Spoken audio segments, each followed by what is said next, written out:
Langit Israel terik dan memutih, daun-daun gugur tanpa sempat menguning.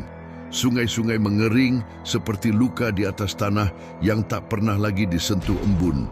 3 tahun lamanya tak setetes hujan pun jatuh dari langit.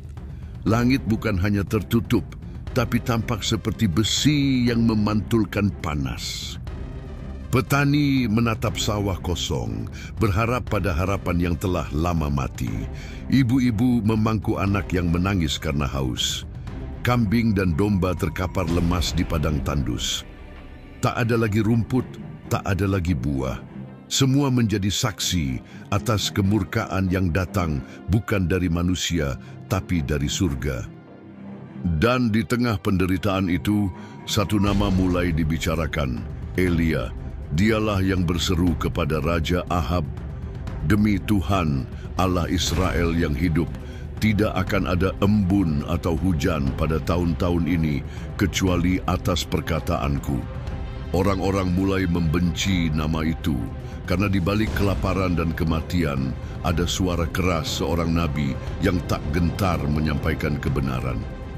Tapi siapakah Elia ini? Dan mengapa dia begitu yakin akan kuasa kata-katanya? Elia bukan bangsawan, bukan imam, bukan raja. Ia adalah seorang Tisbe dari Gilead, tanah tandus di seberang sungai Yordan. Tubuhnya kurus dan keras ditempa padang gurun. Jubah bulunya kasar dan ikat pinggang kulitnya mengingatkan pada gaya hidup asketis para nabi. Elia hidup dalam persekutuan yang sangat dekat dengan Allah. Ia bukan sekadar nabi yang menyampaikan nubuat. Ia adalah suara dari padang gurun, benteng terakhir kebenaran di zaman yang bobrok oleh penyembahan berhala. 3 tahun kekeringan itu bukan hanya murka Allah atas Israel, tapi juga masa pembentukan Elia.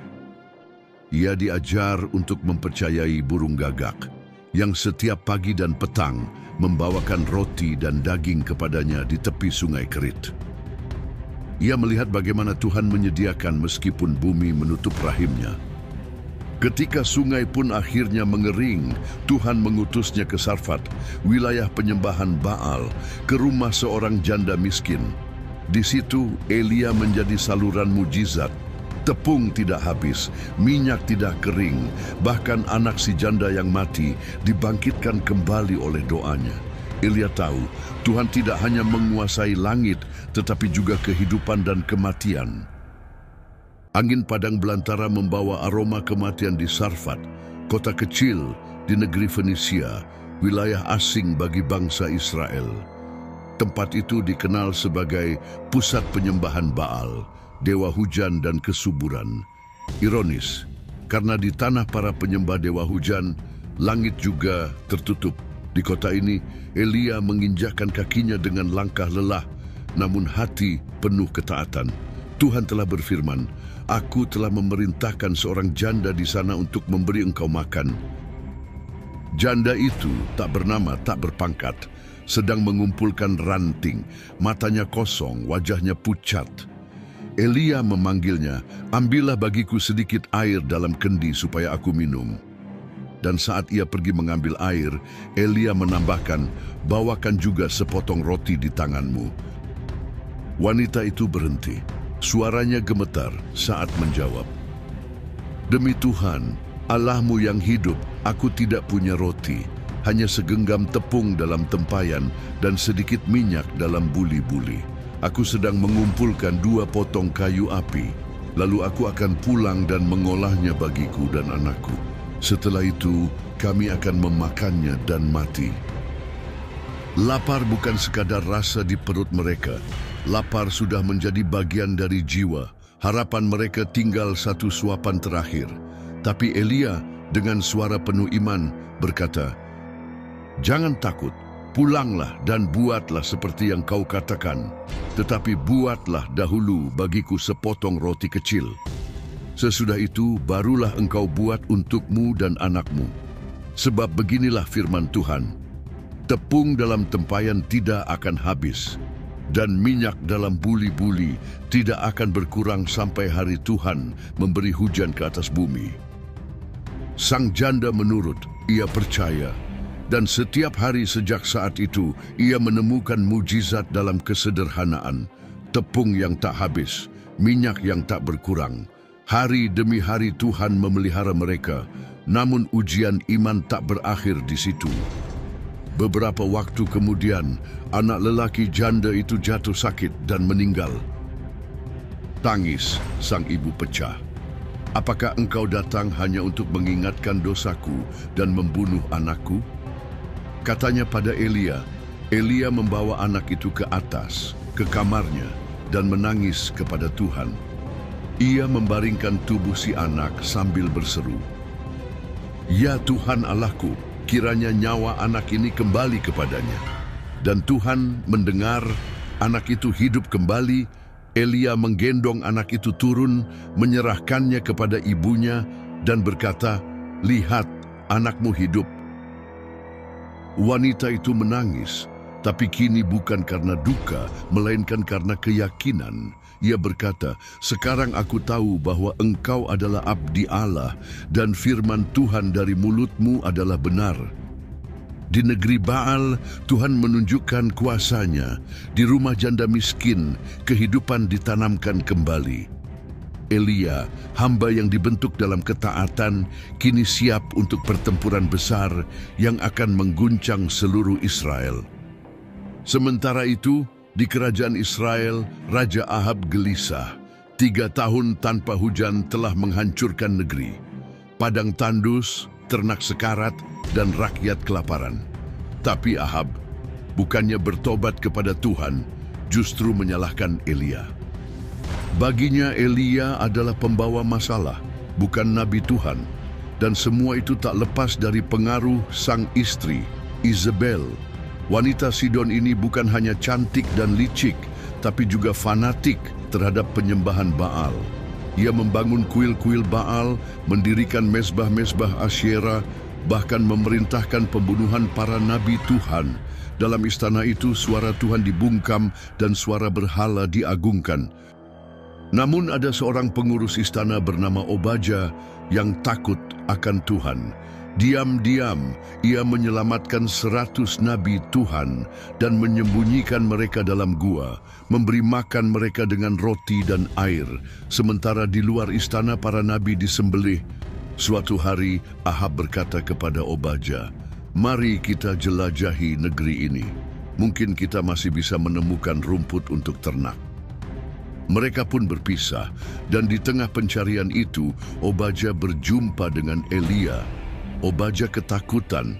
Ia tahu siapa Elia dan tahu bahwa Ahab memburunya. "Elia, engkaukah ini tuanku?"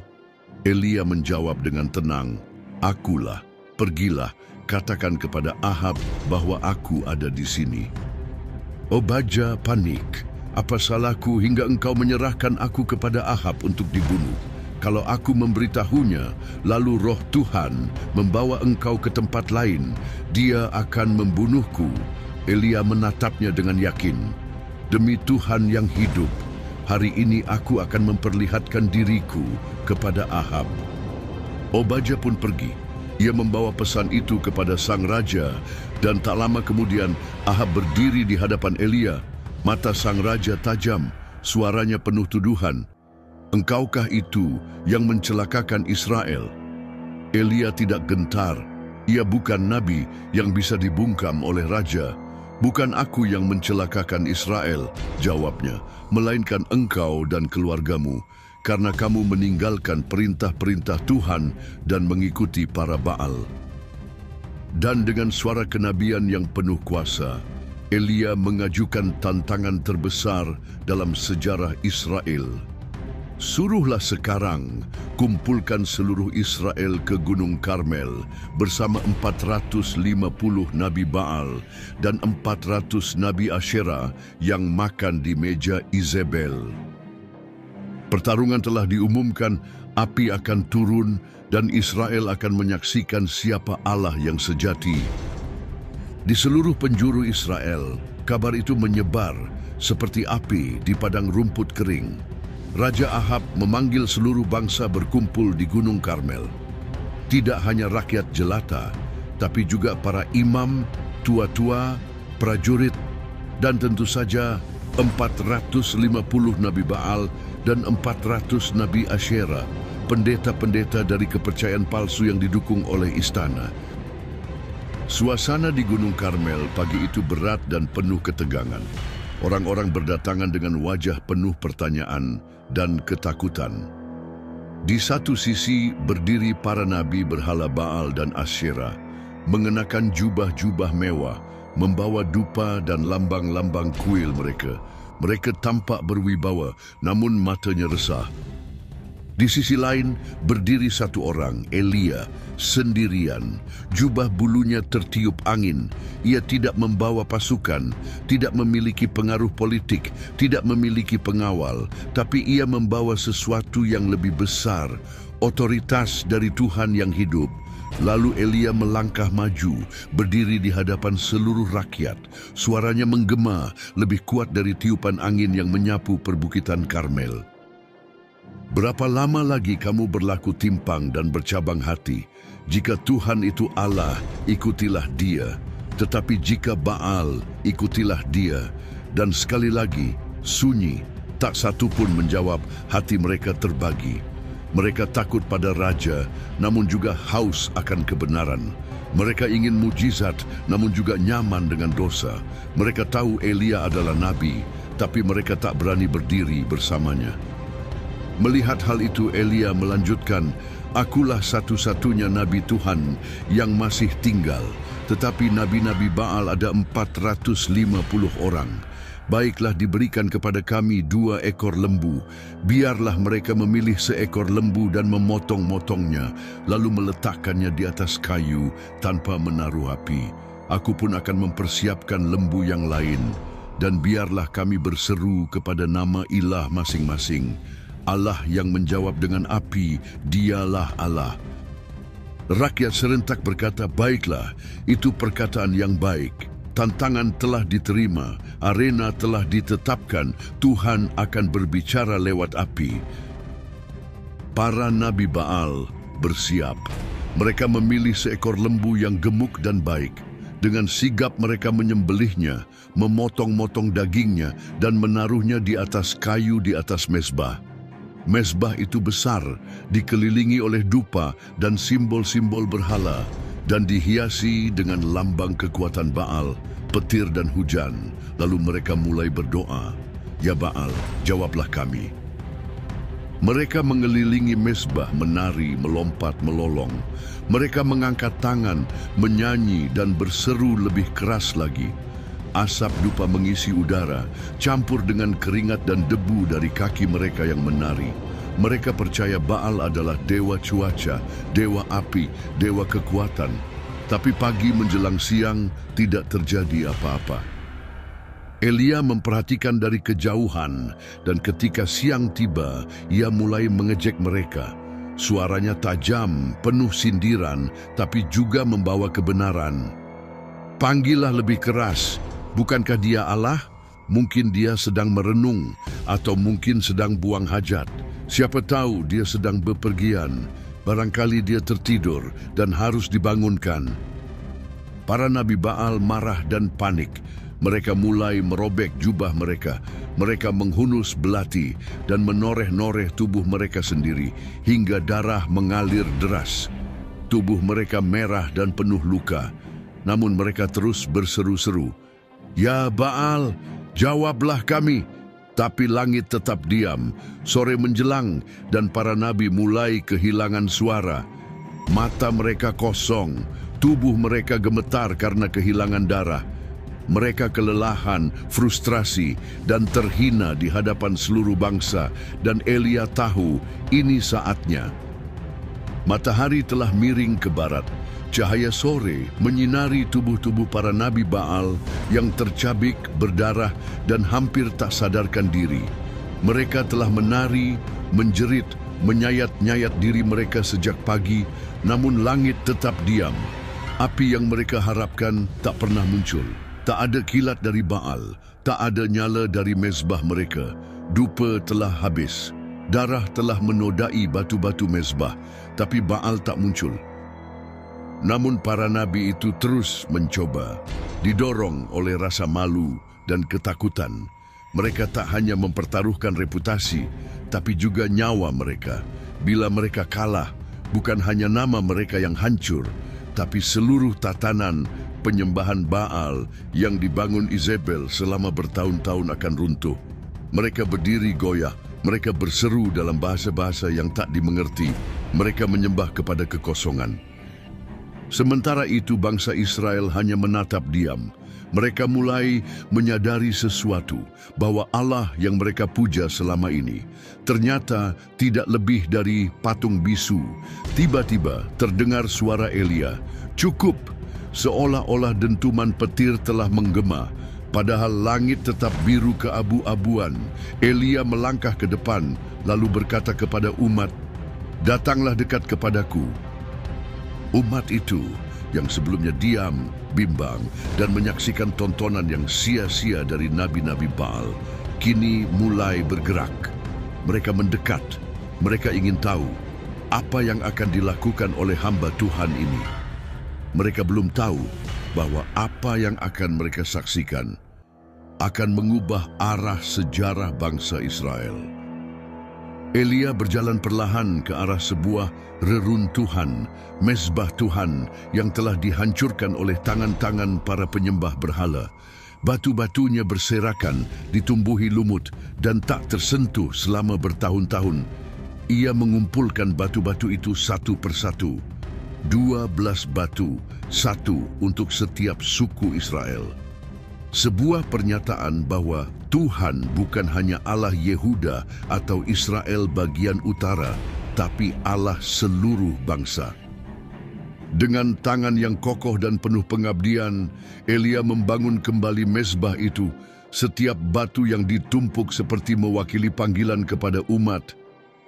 Kembalilah kepada Tuhan leluhurmu, kembalilah kepada perjanjian. Setelah itu, Elia menyusun kayu, menaruh potongan daging lembu di atasnya, tapi ia belum selesai. Ia berkata kepada beberapa orang, "Isilah 4 buyung besar dengan air dan curahkan ke atas korban dan kayu." Mereka melakukannya. Tuaian masih sedikit, pikir orang-orang. Air pun langka. Mengapa Elia menyiram air? Elia berkata, "Ulangi lagi." 4 lagi disiram. Kayu basah, mezbah basah, tanah menjadi becek. Sekali lagi, kata Elia. Mereka melakukannya untuk ketiga kalinya. 12 buyung air. Air itu membasahi seluruh korban, meresap ke kayu, mengalir turun ke dasar mezbah, dan memenuhi parit yang digalinya. Bagi orang-orang ini tampak konyol. Bagaimana mungkin api bisa membakar kayu basah? Tapi Elia tahu, Tuhan tidak butuh bantuan manusia. Ia tidak butuh dupa, trik, atau kayu kering. Apinya tidak bisa dimanipulasi. Seluruh umat kini diam. Para nabi Baal terkulai di sudut. Mata para penonton tak berkedip. Seluruh Israel menahan napas. Dan di tengah sunyi yang mengerikan itu, Elia berdiri. Ia tidak menjerit, tidak menari, tidak menoreh diri. Ia hanya berdoa.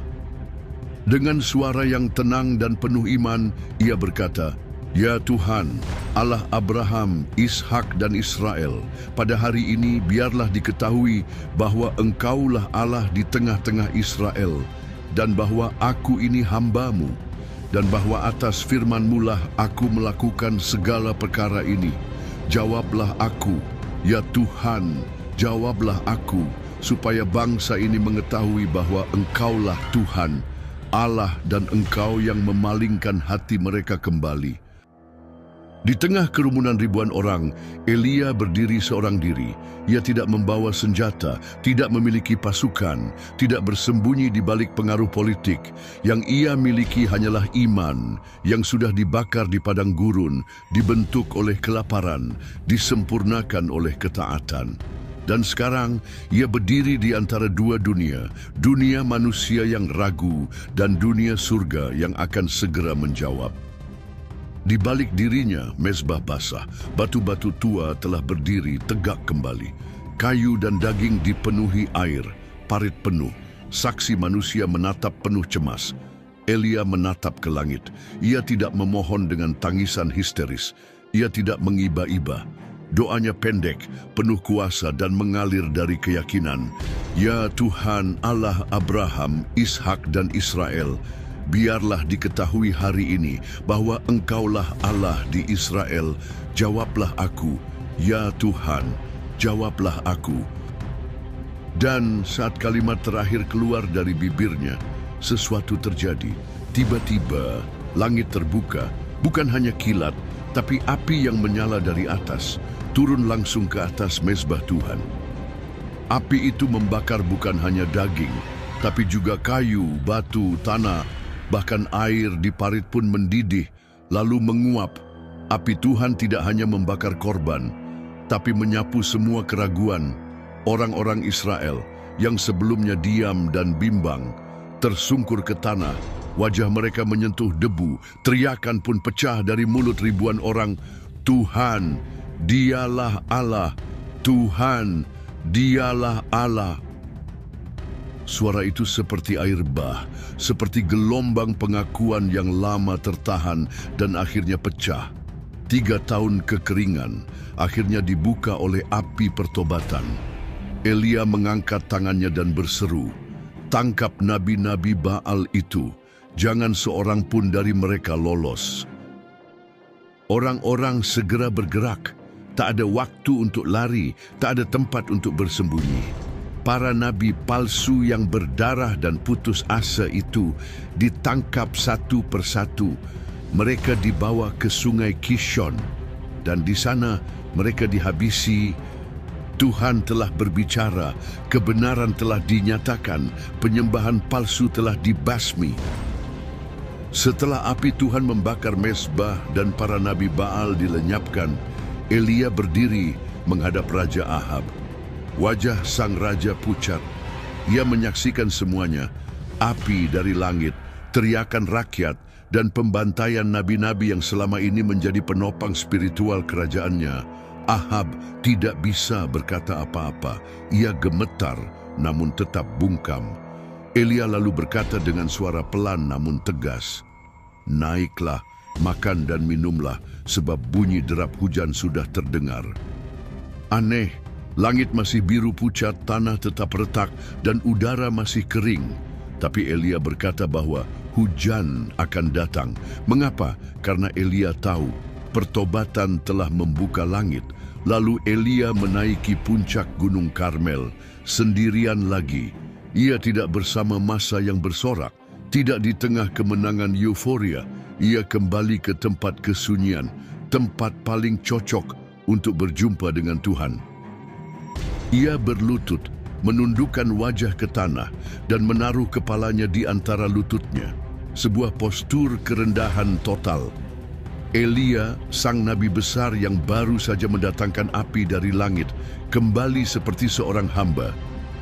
Ia berkata kepada pelayannya, "Naiklah ke atas dan lihat ke arah laut." Pelayan itu memanjat dan kembali dengan suara hampa, "Tidak ada apa-apa." Sekali, 2 kali, 3 kali, 4 kali, 5 kali, 6 kali. Setiap kali pelayan itu kembali, jawaban tetap sama, tidak ada apa-apa. Namun Elia tidak berhenti. Ia tetap dalam posisi doa. Ia tahu bahwa iman yang sejati bukan ditentukan oleh hasil instan, melainkan oleh ketekunan dan pengharapan yang tak goyah. Akhirnya untuk ke-7 kalinya, pelayan itu kembali dengan suara berbeda. Nafasnya terengah-engah, namun wajahnya berbinar. Ada awan kecil sebesar telapak tangan timbul dari laut. Elia langsung bangkit. Ia tidak menunggu awan itu membesar. Ia tahu itu cukup. Awan kecil adalah janji besar jika datang dari Tuhan. Lalu Elia berkata kepada pelayannya, "Pergilah, katakan kepada Ahab, pasang keretamu dan turunlah, supaya hujan tidak menahan engkau." Beberapa saat kemudian, langit menjadi kelam oleh awan-awan, angin mulai bertiup, dan hujan turun dengan deras. Hujan pertama setelah 3 tahun itu bukan sekadar hujan alamiah, itu adalah hujan pemulihan. Hujan yang lahir dari pertobatan, hujan yang lahir dari doa, hujan yang menghapus debu dan luka tanah, hujan yang memadamkan api penghakiman, tapi menumbuhkan benih kehidupan. Ahab menaiki keretanya menuju Yizreel, tapi Elia mendapat kekuatan dari Tuhan. Ia mengikat jubahnya dan berlari mendahului kereta Ahab sampai ke pintu gerbang kota. Hujan turun. Tanah yang retak-retak kini basah oleh limpahan air dari surga. Seluruh Israel kembali bergairah. Harapan tumbuh, air mata yang dulu mengering kini mengalir lagi. Bukan karena duka, tapi karena sukacita. Di tengah semua itu, Elia berlari mendahului kereta Ahab menuju Yizreel. Ia bukan lari karena ingin tampil, ia lari karena mengira, ini saatnya bangsa ini berbalik sepenuhnya kepada Tuhan. Ini saatnya pemulihan sejati. Ahab akan berubah. Isabel akan tunduk. Pemerintahan akan kembali ke jalan yang benar. Namun harapan Elia itu tidak sesuai kenyataan. Begitu Ahab menceritakan semuanya kepada istrinya, dari api yang turun hingga pembantaian nabi-nabi Baal, Isabel menjadi sangat murka. Matanya yang licik menyala oleh dendam. Ia mengirim pesan kepada Elia. Beginilah kiranya para Allah menghukum aku. Bahkan lebih lagi, jika besok kira-kira pada waktu ini, aku tidak membuat nyawamu seperti nyawa salah seorang dari mereka itu. Satu kalimat, satu ancaman, dan Elia gemetar. Ini bukan nabi-nabi Baal yang tak berdaya. Ini adalah Isabel, ratu yang kejam, haus darah, dan penuh siasat. Ia memiliki kuasa politik, tentara, pengaruh, dan ia tidak pernah gagal membunuh nabi. Elia, sang nabi yang kuat, yang menghadapi raja, membawa api dari langit, dan memimpin pertobatan nasional, melarikan diri. Ia lari ke Bersheba, lalu masuk lebih jauh ke padang gurun. Ia berjalan seharian, menjauh dari manusia, dari tanggung jawab, dari pelayanan. Di bawah pohon yang sepi, ia rebah dan menangis. Cukuplah itu. Sekarang ya Tuhan, ambillah nyawaku, sebab aku ini tidak lebih baik dari nenek moyangku. Kata-kata yang memilukan. Elia merasa gagal, sendirian, hampa. Ia berharap revolusi rohani, tapi yang ia dapat hanyalah ancaman dan rasa hancur. Elia tertidur dalam kelelahan fisik dan keputusasaan jiwa. Namun Tuhan yang memanggil Elia bukan Tuhan yang membuang saat Elia rapuh. Ia mengirim malaikat. Malaikat itu menyentuh Elia dan berkata, "Bangunlah, makanlah." Di hadapannya ada roti bakar dan air dalam kendi. Ia makan dan minum, lalu tidur kembali. Malaikat datang untuk kedua kalinya. "Bangunlah, makanlah, sebab perjalananmu masih jauh." Makanan itu bukan sekedar untuk mengisi perut. Itu adalah makanan dari surga, kekuatan ilahi. Dan dengan kekuatan itu, Elia berjalan 40 hari, 40 malam ke Gunung Horeb, gunung tempat Tuhan dulu berbicara kepada Musa.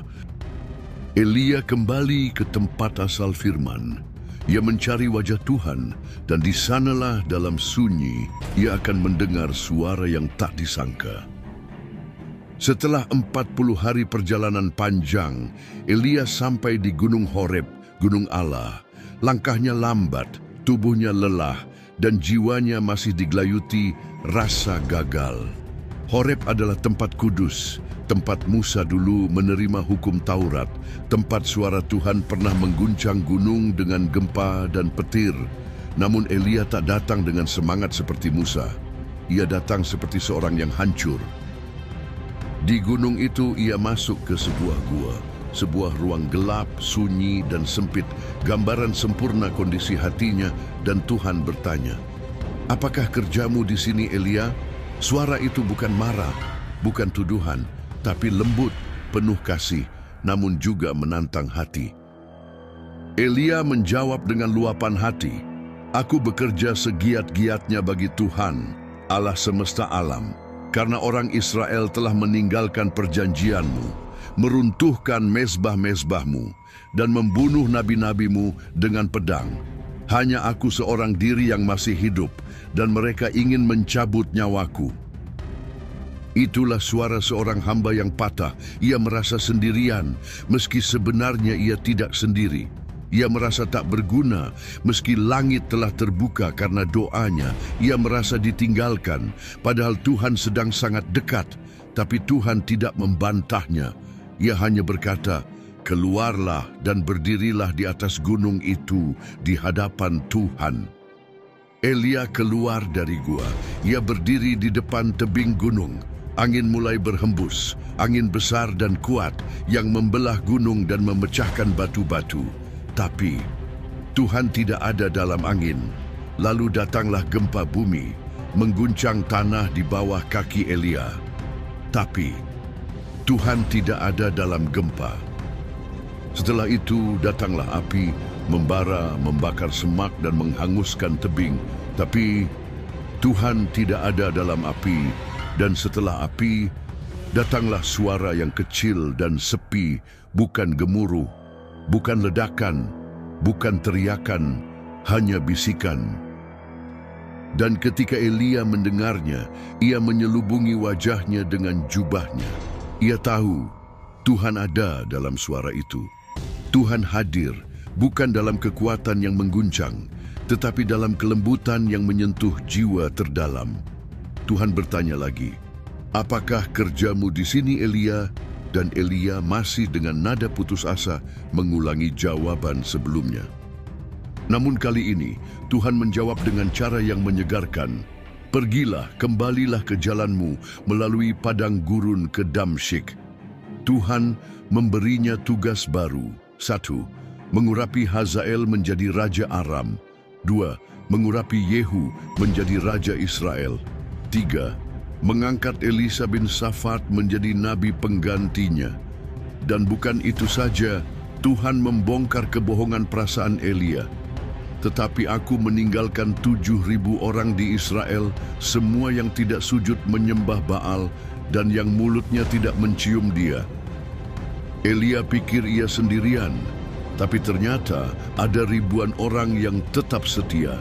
Kebenaran kadang tak terdengar di tengah kegaduhan, tapi suara Tuhan, meski kecil dan sepi, selalu hadir bagi mereka yang mencari dengan hati yang hancur.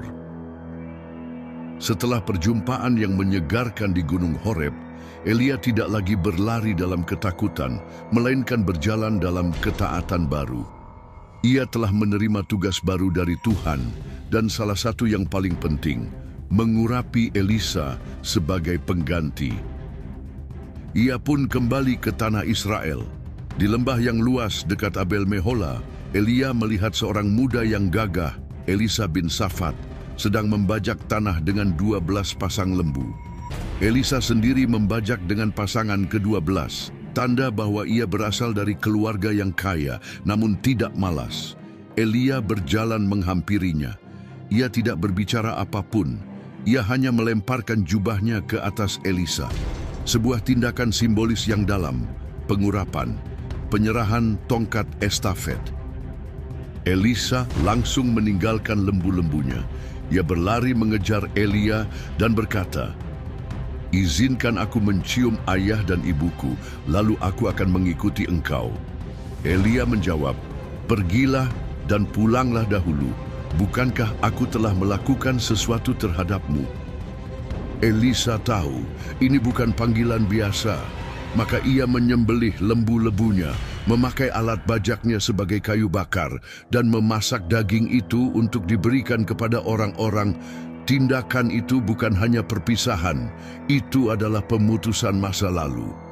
Elisa tidak menyisakan jalan kembali. Ia menyerahkan semuanya, lalu ia mengikuti Elia dan menjadi pelayannya.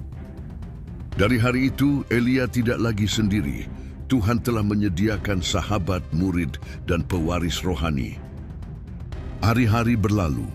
Elia dan Elisa berjalan bersama dari kota ke kota, desa ke desa. Elisa tidak hanya menjadi murid yang belajar dari Elia, tapi juga menyaksikan langsung bagaimana Tuhan bekerja melalui sang nabi. Elia mengajar bukan hanya dengan kata-kata, tapi dengan hidupnya.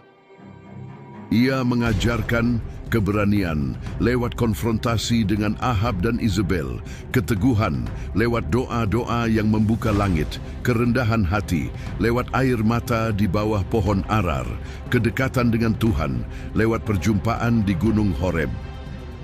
Elisa menyerap semuanya. Ia belajar bahwa menjadi nabi bukan soal pertunjukan mujizat, tapi tentang ketaatan total kepada Tuhan.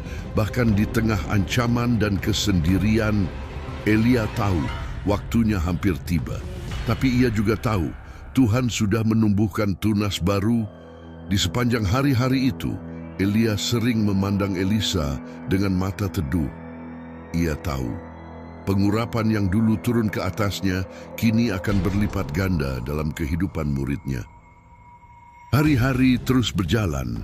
Elia makin menyadari bahwa waktunya di bumi hampir selesai. Ia tidak sedang sakit, ia tidak ditinggalkan. Tapi Tuhan sendiri akan menjemputnya, bukan lewat kematian, melainkan dalam kemuliaan. Elia dan Elisa berjalan ke Gilgal. Di sana Elia berkata, "Tinggallah di sini, sebab Tuhan menyuruh aku ke Betel." Tapi Elisa menjawab dengan tekad yang tak tergoyahkan, "Demi Tuhan yang hidup dan demi hidupmu sendiri, aku tidak akan meninggalkan engkau." Mereka pun berjalan bersama. Di Betel, para nabi berkata kepada Elisa, "Tahukah engkau bahwa hari ini Tuhan akan mengambil tuanmu daripadamu?" Elisa menjawab, "Aku juga tahu, diamlah." Lalu Elia berkata lagi, "Tinggallah di sini, sebab Tuhan menyuruh aku ke Yerikho." Elisa tetap menolak tinggal. Dari Yerikho, Elia berkata, "Tinggallah di sini, sebab Tuhan menyuruh aku ke sungai Yordan." Dan Elisa untuk ketiga kalinya tetap mengikuti. Mereka tiba di tepi sungai Yordan. Elia mengambil jubahnya, menggulungnya, dan memukulkannya ke air. Maka air itu terbelah ke kiri dan ke kanan, dan mereka menyeberang di tanah kering. Di seberang sungai, Elia berpaling dan bertanya kepada Elisa, "Mintalah apa yang hendak kuperbuat kepadamu sebelum aku diambil daripadamu." Elisa menjawab, "Biarlah kiranya aku mendapat 2 bagian dari rohmu, permintaan yang besar, bukan kekuasaan, bukan pengaruh, tetapi pengurapan rohani 2 kali lipat." Elia berkata, "Itu perkara yang sukar. Tetapi jika engkau melihat aku terangkat daripadamu, terjadilah itu kepadamu. Jika tidak, tidak akan terjadi." Lalu mereka berjalan bersama, berbicara, dan tiba-tiba datanglah kereta berapi dengan kuda-kuda berapi, memisahkan mereka berdua, dan Elia naik ke langit dalam angin badai. Elisa berteriak, "Bapakku, Bapakku, kereta Israel dan orang-orangnya yang berkuda."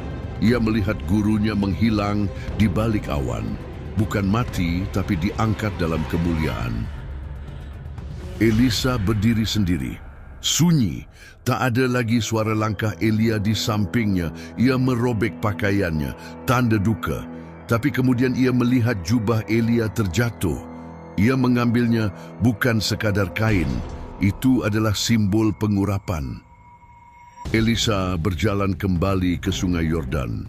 Di hadapan para nabi yang melihat dari kejauhan, Elisa menggulung jubah itu dan memukul air sungai sambil berseru, "Di manakah Tuhan Allah Elia?"